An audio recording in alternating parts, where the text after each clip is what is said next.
welcome into another episode of the News4JAGs podcast. Jamal St here alongside Justin Barney. Hey, welcome back. Been a while since we've been here. It has. It has been what feels like forever at this training point. camp, and we were out there hot as can be doing podcasts outside. Yeah, we were outside. We were sweating it off. Man. Took maybe, I guess, a little bit of a break here. The 53s rolled out. I don't think we did one right after that. But, I mean, hopefully you've been following along with some of our other coverage. You can track that stuff down over on News4JAGs.com. But football's back. Yeah, football's man. back. We're recording this before the NFL season kicks off. You'll probably listen to this after the NFL season is kicked off. But the Jaguars don't kick off until Sunday. It's coming up soon, and we got fantasy football starting tonight. Man, I got 7 leagues. I have 7 leagues I am in. Somehow, I came into the year and I was like, oh, I'm only in 3. And then slowly, one by one, people were like, you want to be on a league? Sure. You want to be in my league? Sure, yeah. Okay, 7 leagues, man. I don't know how you doing that, man. 7 leagues across 3 apps, mind you. I got 1 in Yahoo. I got like 2 or 3 in Sleeper, and then like 4 in. It's ridiculous.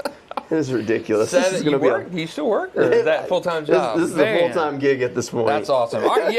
I'm curious to see, and I think like a lot of other people, besides fantasy football, how are the Jags going to be? Man, I think it's a little bit of a excitement, a little bit. You don't know what you're going to see with the Peterson and Balky regime. I think you figured you knew what you're going to see, but this is new, completely different. I'm looking forward to seeing if Liam Coen's play calling and kind of his offensive acumen is kind of what we saw in Tampa Bay, and I think that to me is exciting. Man, I saw something in the lead up to this Carolina thing where I think the Carolina defensive coordinator did an interview somewhere, and he basically said he felt like last year against the Bucs, Liam was always 1 play ahead, and it forced them to go back to the drawing board and relook at everything because he was trying to figure out why every time I zig, this guy already zagged. Why is he always 1 play ahead? But that's what Liam's done in his offensive tenured career. I think for me, that's why I have confidence in this season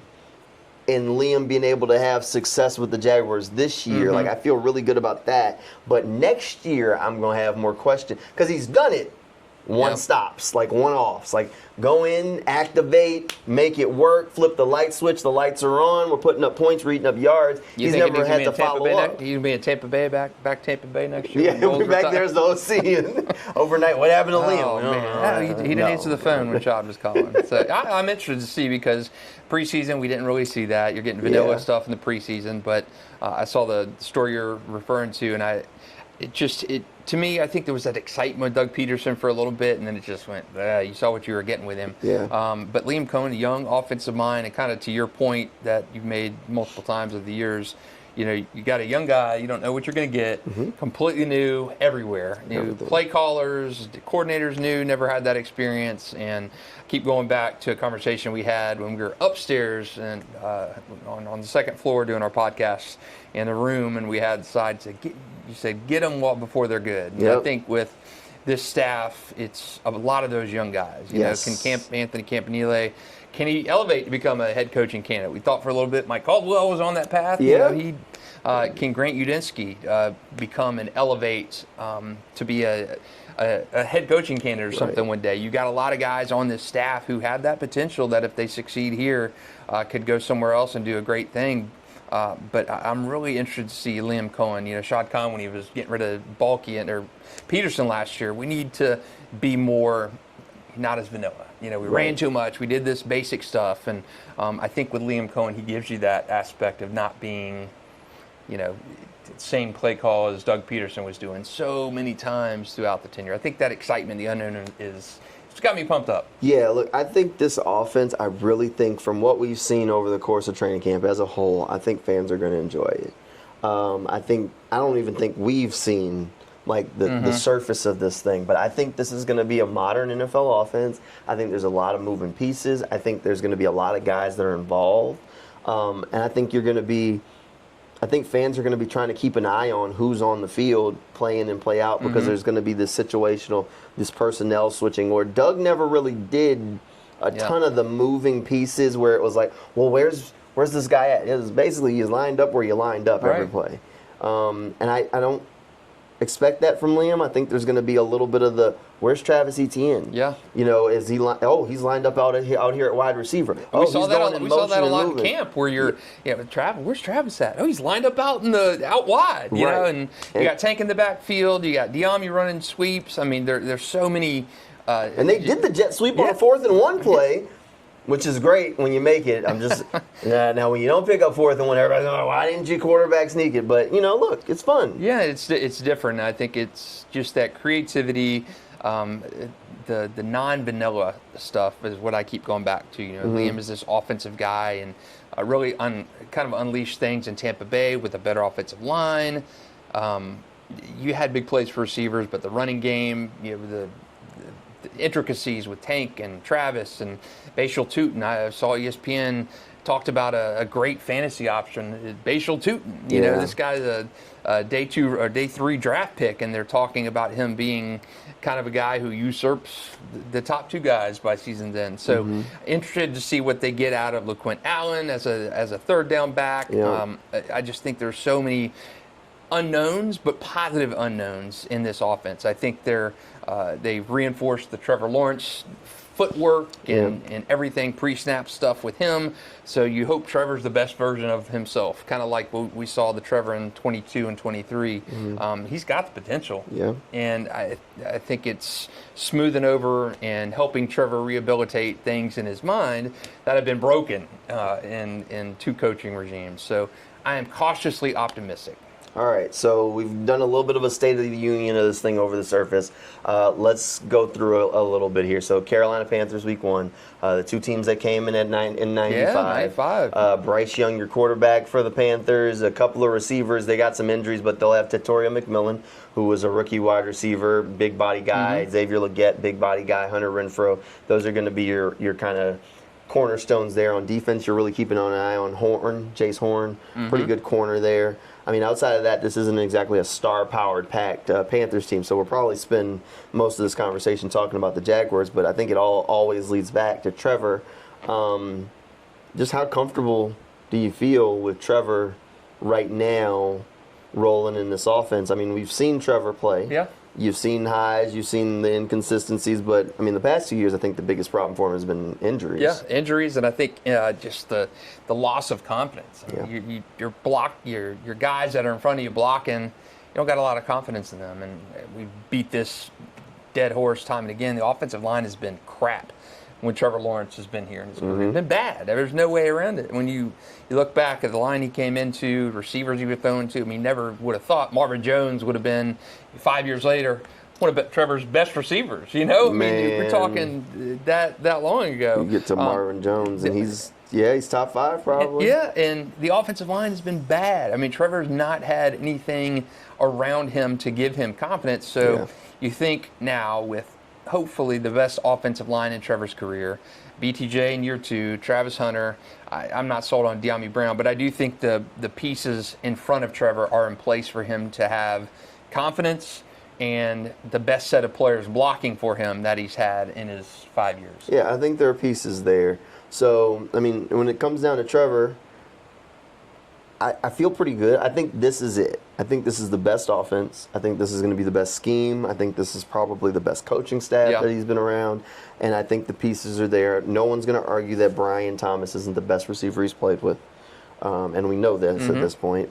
You mentioned Travis Hunter. So, I feel like the situation is there. I think that this could be a very good year, and it needs to be. Yeah, it needs to be. It needs to be. It's one of those things where you it's got to work.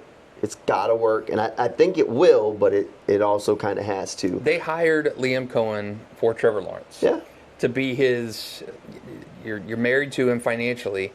You need him to work out. You believe he can work out. You paid him all that money, and you drafted him, and he was one of the highest-rated prospects coming out of high school ever. He was one of the highest-rated quarterbacks coming into the NFL ever. You need him to work out, and you've seen that he can work out. Yeah. That's the frustrating thing about Trevor is he can do it. He's got the tools to do it. I know the knock has been on him not being able to process things mentally, but fast enough. But we've seen him do it over what really amounted to the course of a full NFL season between 22 and 23. He played phenomenal. He's a probably top 7 quarterback in the league, so it's there. the potential is there. And Liam Coen, you've got to hope that he smooths out the rough edges. But he was hired to stabilize and make Trevor Lawrence into what they paid him to be. And now he's got to do it. On the other side of the ball, that defense, we talked to Josh Hines-Allen this week, said he has it on his phone screen.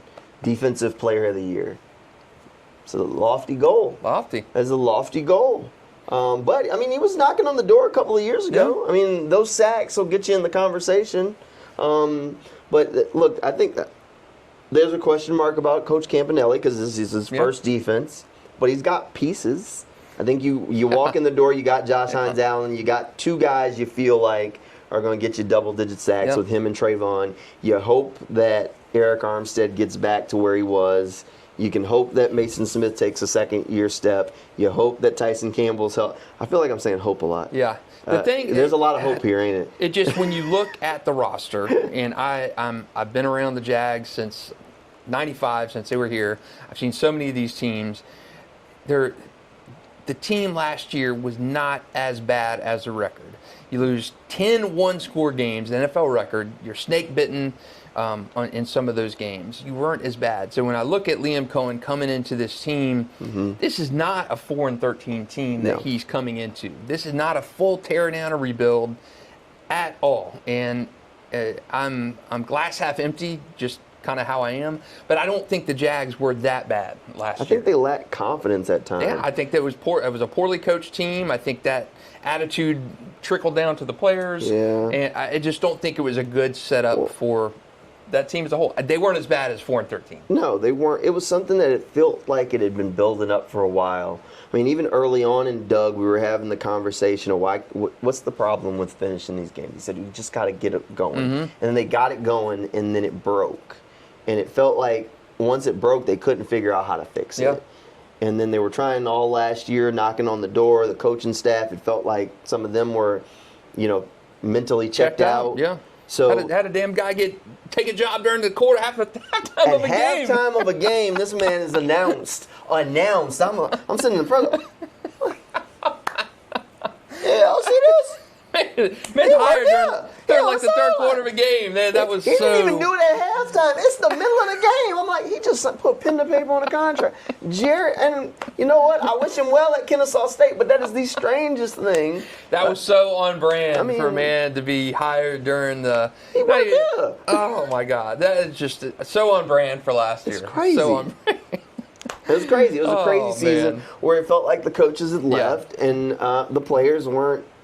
Some of the guys probably weren't as locked in. I mean, once it starts going south, it's hard to keep everybody on locked in on what they need to do. So that's why one of the things I've been walking around asking guys this week is, just how important is this first game? How important is this first step? And, do you balance it's a long season, and if we go 0-1, it ain't the Super Bowl, but, it's also a new regime. And, I asked Liam Coen this. It's easy to come in here and say, hey, we need to do all these things. Justin, we want you to write different. We want you to do everything differently. But then you see the results and they're bad. It's one thing if I show you if I say that, hey, we want you to go and do all these things different, and then here's all the positive results that have come from it. Now everybody's bought in. It worked. We're 1-0. It's easy. The messaging worked. You see all that hard work you did. We talked about this. It worked. 0-1, and knock on wood, 0-2, but then all of a sudden, everybody's looking at each other like, maybe this guy don't know what he taught. It does matter. It definitely does matter, especially a new regime. Yeah. You want to get off to that fast start so that way you can say, hey, guys, all this stuff we were talking, we were teaching, we were coaching you, asking you to do, see what's happening? Yeah, I think it's imperative to get off to a quick start. You saw, to me, last year, week 1, ETN going to the end zone for Miami, going to be up. That fumble there changed the entire season. Yes. And I know it's only the first game. They lost, they never got it back. That to me was the kind of the indictment of everything going wrong, and you can't recover from that. I think that ETN fumble in the end zone, going into the end zone against Miami, week 1 last year, set the entire table for an entire season. Yeah. One game, one play, and it's they crazy just never that recovered. Defined it. Does. It totally was. You have a chance to go up 2 scores and really kind of salt the game away, and you fumble in the end zone. And they were playing really well. You play. I mean, that was swing high quality football. You go from going up 2 scores to you're in a 1-score game, right? Because I mean, Tyreek Hill, very next play offensively, you see what happens. So yes, you can't place too much emphasis on it, but when I look back to Week 1 last year and what demoralizing loss did to that team, that just kind of was a hangover, a black cloud the whole season. You got to start quick. All right, so no games played yet. Last time, preseason prediction for a record at the end of the year is? Man, I've gone back and forth on this week. I've gone from 7-10, 9-8, 8-9. 10-7. I'm gonna say 8-9. 8-9. You got 8 wins. I got 10. Okay. I'm sitting pretty firm at 10, mostly because I feel like the AFC South is at a standpoint where I think you get 5. I mean, think about last year. They got that's where their wins came from. So I feel like you get 5 in the AFC South. All I got to do is find 5 more. If you can get one against the Panthers, if you can get one against the Raiders, like you need 3 more. You see what I'm saying? Yep. That's where I'm at. That's where I get to the 10 is if I can get 5, which the Titans are bad. The Colts are rolling with Daniel Jones. They probably won't be that great. And if you can split with the Texans, you're sitting pretty. I saw at ESPN they did this mock simulation. You probably saw it too over the weekend. They picked all the teams. They picked Jacksonville to go to the playoffs. Win the AFC South. Picked the Texans to miss the playoffs. First-year head coach juice. I'm telling you, I've been a believer in this for a long time. If the team is decent, the first-year head coach, nobody knows what he wants to do game plan-wise, on offense or defense. And sometimes it's not even the head coach. A lot of times it can be the coordinators. If you have just that, like the Ravens did this a couple of years ago under John Harbaugh. Had a brand-new defensive coordinator, brand-new offensive coordinator. Essentially, everything was different. No tape to go back to. There's no tape to go back to. There's only so much of a footprint you can go on because now the reins are off. Like Liam, before he was the offensive coordinator, Todd Bowles was leaving him alone a little bit, but Todd still could say, "Hey, I don't want you to go for this here." Or, now reins are off. Like this is your team. Go do what you please. Same thing on defense. Nobody knows what Campanelli's going to do on 3rd and 6. We don't know. Yeah. Because he's never seen it before. He's never done it. So it's so tough for coaches to game plan for Anthony Camp. You can go back and look at like the preseason where he showed nothing, and you can go back to look at like his inspirations, but you have no idea. Yep. You have no idea. So I'm at 10. Okay. Sunday against the Panthers. Give me a win or lose. Win. Definitely. Win? Yeah, I'm with you. Want to know? I don't think you can go into this game and lose this game. Yeah. I know the Panthers are on the ascent. You know, they saw what they needed out of Bryce last year and high expectations. But if you can't beat the Panthers, Yeah. this can be a long season. I think they'll be fine. I think their left tackle, Akeem Ekwonu, just got like an appendectomy. Man, the guy was a turnstile anyway. So put him in. Look, I think Josh Hines, Allen, Trayvon Walker are going to have themselves a day. I'm with you. I think Jaguars start 1-0. Yeah, you can't beat the Panthers. You don't need to be playing. That was easy. So I like the idea. I saw this somewhere, and I'm going to borrow it. So we might do these. Don't be surprised if. So give me your don't be surprised if for the Jaguars on Sunday. Like I'll say don't be surprised if Trayvon Walker gets a sack. Up until now, every first game of the season in his career, Trayvon Walker's had a sack in week 1 each year. So don't be surprised if Trayvon gets another sack because the Panthers are going to have a hard time blocking him and Josh. I'm going to say don't be surprised if Jacksonville gets 5 sacks. Ooh, I like it. I'm going all in. Josh and Trayvon, they're slimmed down this year. They're going to celebrate from not having that weight on. I've gained the weight. They've lost it. But I'm going to say 5 sacks. They start strong defensively, and turnovers didn't happen too frequently at all last year. They were terrible last year defensively, forcing turnovers. I'm going to say 2 takeaways and 5 sacks for Jacksonville. There we go, and that's a lot of money. So the entire defensive line group is donating $410 to Josh Allen's 401 for All Foundation for each sack they get this year. So if Trayvon gets a sack, he'll donate $410. If Eric Armstead gets one, if Josh gets one, so all of them apparently are doing. So they're gonna. That's $2,500 to the foundation after right this there week. after week 1. Come on. So I like Justin's. I think that'll be a nice little boost, and I think we both agree that this should be this time next week when we do 1-0. If you can't beat the Panthers at home in week 1, it's going to be a problem. It's going to be a problem this year. I pray to God that Trevor Lawrence stays healthy this year because I have no confidence in Nick Mullins. No offense to Nick, but I was not impressed with what I saw from him. Trevor Lawrence has got to stay healthy this year. They need Trevor. They definitely need Trevor. We'll see what happens. So game 1's here. It should be a fun season. We'll see how it all shakes out, and hopefully you'll stay tuned with us here on the News4JAGs podcast throughout. And we got tailgate on Saturday or Sunday morning too. We do. We're going to be tailgate. So every home game we'll be hanging out at the Slab. So if you're out at the Slab, you can swing by, say hello. Justin's going to have a game set up. Me and Alessandro will be over there. We'll talk some Jags over on TV on Channel 4. So 11 a.m. we'll go on TV, but we'll be out there setting up the whole time. So it's fun. Yeah, we were over there for the pregame, and the rain was a little bit stunk, but there's just something different about being out amongst the fans. Last year we did it at the MEC, but I think one of my favorite times of being out at when we did the Chargers game or the Chargers game? The Chargers playoff game. We were over there in the Slab and did a pregame show. That was so fun. It was so fun. That was great. I mean, who knows? You might see us in a circle up or something over there. Yeah, it'll definitely be fun. So we'll be doing that before every home game.